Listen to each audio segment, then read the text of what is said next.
Selamat malam Ibu, Bapak, Saudari, dan Saudara yang dikasihi Tuhan. Kita bertemu kembali di dalam doa dan renungan Rabu GITC Jepara Pepandan Yogyakarta. Sebelum kita bersama membaca dan merenungkan kebenaran Sabda Tuhan, kita akan berdoa terlebih dahulu. Kami bersyukur jikalau pada malam hari ini kembali kami boleh bersama-sama hadir di dalam doa dan renungan Rabu GITC Jepara Pepandan Yogyakarta. Walau kami masih harus mengikuti dari rumah kami masing-masing, tetapi kami percaya Tuhan sendiri yang menyertai melalui Roh Tuhan, sehingga kami boleh bersama-sama disatukan di dalam Roh-Mu, sehingga doa dan renungan pada malam hari ini sungguh boleh semakin menguatkan iman dan percaya kami, boleh terus menjaga persekutuan kami.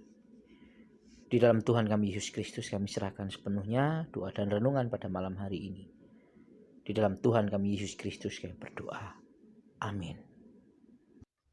Ibu, Bapak, Saudari, dan Saudara yang dikasihi Tuhan, bacaan kita pada malam hari ini terambil dari Injil Lukas, pasalnya yang ke-12, ayat 49 sampai dengan yang ke-53. Injil Lukas, pasalnya yang ke-12, ayat 49 sampai dengan yang ke-53.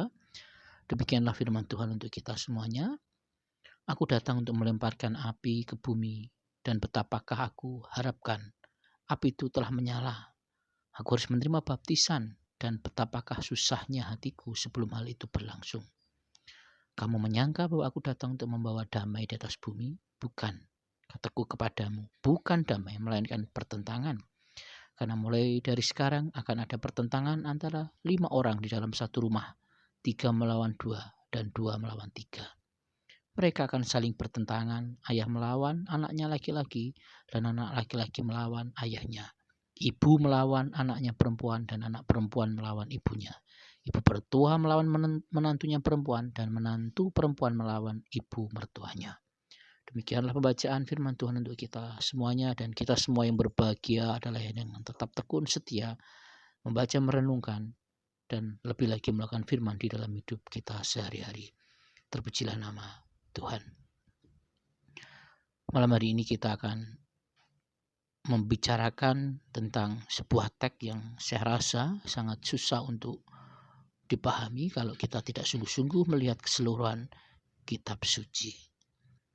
Bapak, Ibu, dan Saudara yang kasih Tuhan, kita sering memahami bahwa ketika kita melihat di dalam teks atau firman yang kita baca di dalam kitab suci, relasi Tuhan atau relasi Allah dengan kita atau dengan umatnya sering diumpamakan atau dinyatakan dengan lambang api.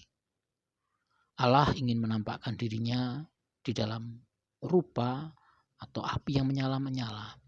Ini bisa kita lihat ketika Allah menjumpai Musa di semak berduri yang tak terbakar oleh apinya dalam kitab Keluaran 3 ayat 62. Begitu pula ketika Nabi Elia berdoa memohon api Tuhan untuk menyatakan kehadiran dan kuasanya, serta menyucikan umat dari pengaruh dewa-dewi palsu. Begitu pula api juga melambangkan sebuah pengadilan yang memisahkan orang benar dan tidak benar. Murka Allah terhadap dosa dilukiskan seperti api yang berkobar-kobar. Tetapi api juga merupakan tanda dan simbol kehadiran dari kuasa Roh Kudus. Kita masih ingat bagaimana dalam peristiwa pencurahan Roh Kudus hari Pentakosta, Roh Allah nampak di dalam lidah-lidah api dan hingga pada masing-masing rasul. Apa yang kita baca, apa yang kita lihat dari keseluruhan firman Tuhan, bahwa api Tuhan baik di dalam kitab Perjanjian Lama ataupun kitab Perjanjian Baru selalu bernuansa atau mempunyai makna upaya Allah untuk memurnikan manusia, menyucikan manusia, membersihkan manusia, dan memberikan kuasa juga kepada manusia. Tetapi api Tuhan tersebut juga menguduskan, karena dengan api tersebut manusia didorong untuk berani memuji, memuliakan, bahkan memberikan kesaksian. Kita bisa lihat ketika murid-murid dihinggapi oleh lidah-lidah api, mereka berani memuji muliakan dan memberikan kesaksian akan kebesaran, akan Tuhan Yesus bagi keselamatan umat manusia. Dan tentunya api yang dimaksudkan di sini adalah bagaimana kita diajak untuk menghormati kehadiran Allah. Kita diajak untuk menghormati Allah dengan senantiasa taat dan melaksanakan firman-Nya. Seperti firman-Nya yang pada malam hari ini kita baca, aku datang untuk melemparkan api ke bumi. Artinya Tuhan sedang memurnikan kita. Tuhan mau memurnikan kita. Tuhan mau menguduskan kita. Tuhan juga mengirimkan roh-Nya supaya orang-orang percaya itu berani untuk bersaksi, berani memuji, berani memuliakan Allah di sepanjang kehidupannya. Sementara kalau kita melihat di dalam tradisi umat Yahudi, pembaptisan itu adalah juga dalam rangka upaya untuk pembersihan dan penyucian. Ketika Yesus yang sudah selesai dibaptis di sungai Yordan oleh Yohanes Pembaptis, kita bisa melihat bahwa Yesus sedang memberikan contoh bagaimana ketika memulai pelayanan, dia ingin dibersihkan terlebih dahulu, dia menyucikan dirinya terlebih dahulu.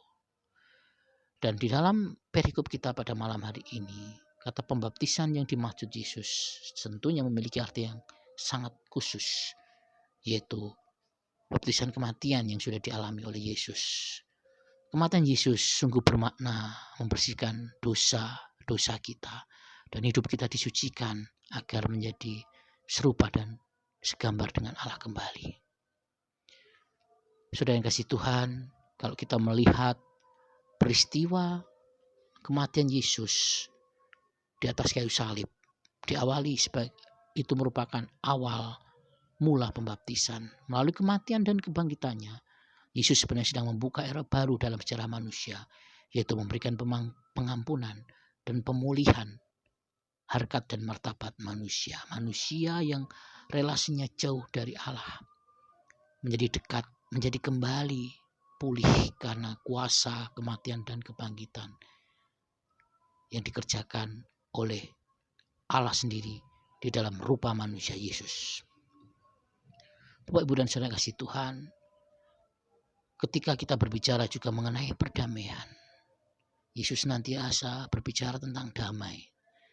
Tetapi justru kali ini Yesus berbicara juga mengenai pertentangan, seolah hal tersebut berlawanan, tetapi sebenarnya tidak.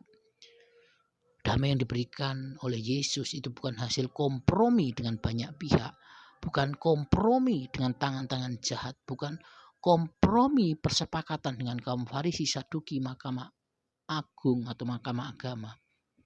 Tetapi Yesus tidak pernah mau membuat permufakatan dengan yang jahat demi satu kata damai.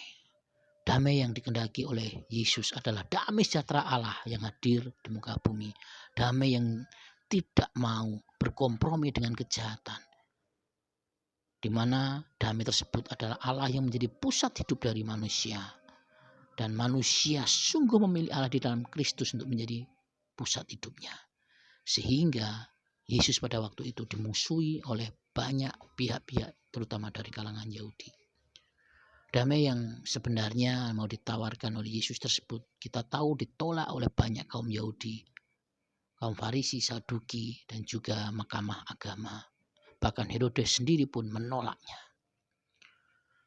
Dan ketika Yesus berbicara mengenai perpecahan dalam keluarga, seakan-akan dia pesimis dengan kehidupan keluarga. Justru tidak. Kalau kita melihat di dalam kitab Mika, di situ dikatakan, sebab anak laki-laki menghina ayahnya, anak perempuan bangkit melawan ibunya, menantu melawan ibu mertuanya, musuh orang ialah orang-orang seisi rumahnya. Bapak, Ibu, dan Saudara kasih Tuhan, iman Kristen adalah kesetiaan total kepada Yesus Kristus yang adalah anak Allah dan juru selamat dunia. Relasi kesetiaan yang dibangun antara kita dan Yesus itu mengatasi segala bentuk relasi. Ketika justru keluarga menjadi batu sandungan kita untuk taat kepada Yesus, Justru disitulah kehadiran kita sesungguhnya membawa perbedaan, bahwa relasi dengan Allah adalah relasi yang memulihkan. Relasi dengan Allah adalah relasi tentang ketaatan terhadap firman-Nya. Dan itulah yang dimaksud dengan Yesus, bahwa relasi dengannya mengatasi segala bentuk-bentuk relasi yang ada di dunia. Dan saya percaya ketika relasi kita berjalan dengan baik dengan Allah, tentunya kehadiran kita di dalam relasi kita dengan keluarga kita, dengan jemaat, dengan seluruh umat manusia, pasti akan bisa kita kerjakan dengan baik. Karena upaya-upaya yang kita kerjakan, upaya damai sejahtera yang berfokus pada hormat dan kemuliaan nama Allah. Kasih yang meluap-luap itu adalah ciri dari Allah yang sungguh utama. Dan segala bentuk relasi dengan Allah adalah relasi yang sungguh-sungguh menghadirkan cinta dan damai sejahtera. Bapak, Ibu, dan saudara yang kasih Tuhan, kita meyakini bahwa api yang dilemparkan oleh Yesus adalah api keselamatan, api yang memurnikan, api yang menyucikan, api yang menguduskan, api yang mengobarkan semangat untuk terus mewartakan cinta kasih Allah bagi dunia ini. Api yang dilemparkan oleh Yesus adalah pesan dari Injil yang menyelamatkan kita. Jangan sampai hati kita menjadi beku karena dosa-dosa kita sehingga kita tidak mengenalinya lagi. Karena Yesus adalah sungguh-sungguh Tuhan dan Juru Selamat di dalam kehidupan kita. Marilah api Injil itu terus membakar kehidupan kita, membuat roh kita menyala-nyala, sehingga di dalam setiap peran kita sungguh menghadirkan damai sejahtera, damai yang tidak mau berkompromi dengan kejahatan, damai yang sungguh menghadirkan relasi yang taat dengan Allah, mengatasi segala bentuk relasi-relasi yang ada. Kita yang sudah dibaptis di dalam air juga sesungguhnya dibaptis melalui api Roh Kudus. Dan mari kita belajar bahwa api yang kita terima memurnikan kita, menyucikan kita, menguduskan kita, dan membuat kita mampu untuk terus senantiasa mewartakan cinta kasih Allah bagi dunia ini. Terpujilah nama Tuhan. Amin. Mari kita berdoa.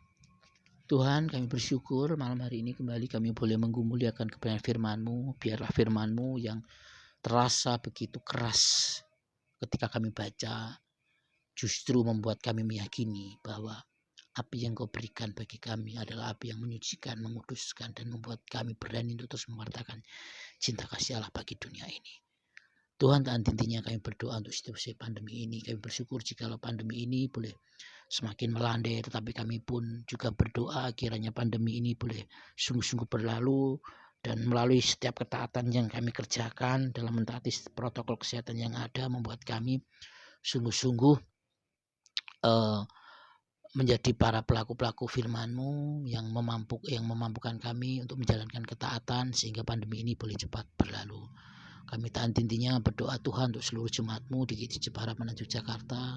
Kiranya berkat-Mu senantiasa melimpah, berkat kesehatan, berkat jasmani dan rohani, kesehatan yang baik. Begitu pula kerukunan keharmonisan di dalam kami berkeluarga. Kiranya Tuhan senantiasa hadirkan di dalam perjalanan kehidupan kami. Kami juga berdoa jikalau saat ini anak-anak kami boleh mengikuti sekolahnya secara tatap muka walaupun masih sangat terbatas, tetapi kami bersyukur Tuhan. Kiranya Tuhan senantiasa menjaga anak-anak kami dengan kesehatan yang baik. Tuhan luputkan dari segala kuasa gelap, kesehatan, sakit penyakit yang mencoba mengganggu. Sehingga anak-anak kami pun dapat mengikuti penuh dengan sukacita, dengan aman di dalam setiap sekolah tatap muka yang saat ini sedang dikerjakan oleh anak-anak kami. Kami juga berdoa Tuhan untuk setiap karya dan pekerjaan yang Tuhan percayakan bagi kami. Kiranya melalui karya dan pekerjaan tersebut sungguh boleh menjadi saluran berkat bagi kehidupan keluarga kami semua. Kami juga berdoa untuk pelayanan-pelayanan yang saat ini kami kerjakan. Tuhan, kami tahu kami sangat terbatas. Kami jauh dari sempurna, tetapi tak henti-hentinya kami memohon tuntunan dan penyertaan-Mu. Kiranya Tuhan memberkati setiap pelayanan yang kami kerjakan di tengah keterbatasan kami, di tengah kekurangan kami, di tengah kebodohan kami. Kami percaya Tuhan hadir di setiap pelayanan-pelayanan yang kami kerjakan saat ini. Tuhan memberkati setiap pengurus, jemaat, dan juga anak-Mu yang Kau pilih menjadi gembala untuk saling bekerja sama dengan baik untuk menghadirkan kemuliaan nama-Mu yang semakin lebih di atas muka bumi ini. Terima kasih Tuhan, kami serahkan sepenuhnya hidup kami hanya di dalam Tuhan kuasa-Mu. Di dalam Tuhan Yesus kami berdoa. Amin.